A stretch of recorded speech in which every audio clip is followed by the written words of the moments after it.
Hello everyone, this is a daily forecast on Eurodollar. Today is Thursday, October 7th. This video is brought to you by Finteria Markets. Please check our website. You will find plenty of useful information for your trading, including analytical tools, educational materials, and online courses, and also all the information on trading conditions. We offer one of the best spreads in the market. Our spread on Eurodollar is below 0.1 pip most of the time. I'm going to start my analysis with winners and losers. This is a great tool that shows you the strength and weakness of all currencies in the market. And you can view the tendencies across different time frames, starting from 1 hour and up to 1 month. So first of all, let's check the situation over the last 24 hours. We can see that Japanese yen and the Australian dollar were the strongest currencies. And the weakest currency was the European currency, the euro, which lost 0.31%. The British pound was the second loser. We can see that the tendency of the dollar was actually quite neutral in the market. The volatilities are actually not that high. We saw some volatility within the day, but tendencies actually reversed. We actually can see it quite clearly on the chart below. So these are the tendencies. We saw that Japanese yen was stronger in the first half of the day, but actually it faded. And the opposite situation is on the New Zealand dollar, which was very weak in the beginning of the trading session, but then this trend has actually faded. The weakness of the European currency was more stable during the whole day. So let's also check the weekly situation. Here we see that euro is indeed one of the weakest currencies. It lost almost 1%. So here we would say that if we consider the currency pair euro-dollar, it's moving downward, but the main reason is actually the weakness of the European currency. So let's now speak about what's happening in the markets. We had a bit of risk aversion yesterday. The markets were falling sharply across Asian markets and European markets. But then in the last hours of American markets, we actually had a strong rebound, a really positive closing. So currently this setup actually looks quite bullish, and the current futures are indicating that the opening is going to be positive as well.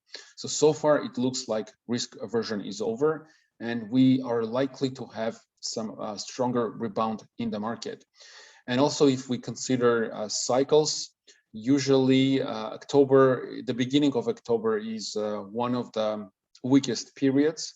But on average, the stock markets rebound around October 9th. So it's like the best time right now to gradually rebound.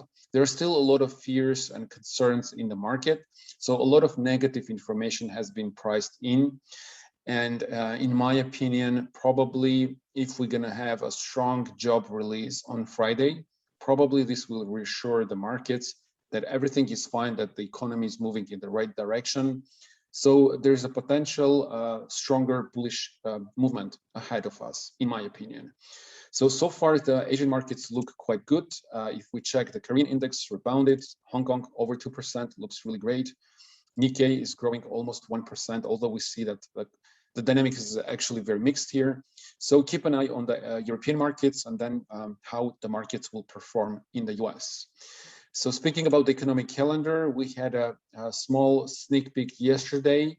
ADP employment came much better than expected. So this is generally good for the economy. I think expectations are increasing for a better NFP number.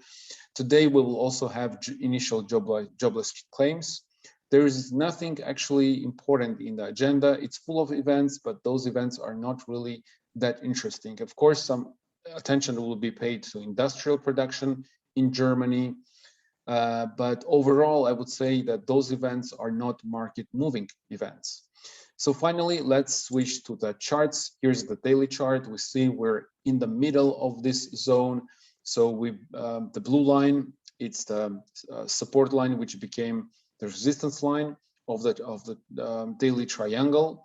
And here another important level, which I think it's like a certain target area, is the support line at 115. It's the pandemic support. Well, basically it's from March 2020. So in my opinion, there's a potential for further downside movement. Actually, yesterday I was mentioning that this type of movement can be possible, but I was more expecting that it could be a fake move and probably it will rebound very quickly. Well, this movement actually happened, first of all, because of the weakness of the euro. We don't really see that much strength behind the US dollar.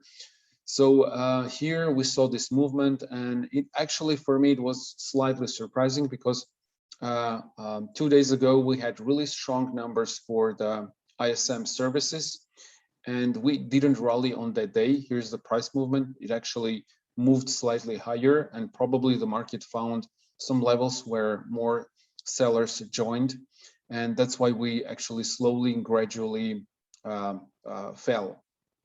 So right now here, from the technical perspective, it looks a good opportunity to sell from these levels.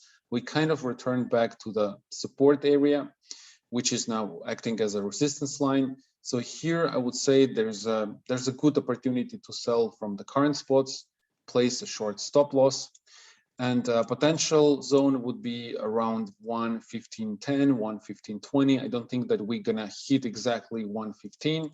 Another trend line that is going to be important is this one. So probably we can also rebound from this level.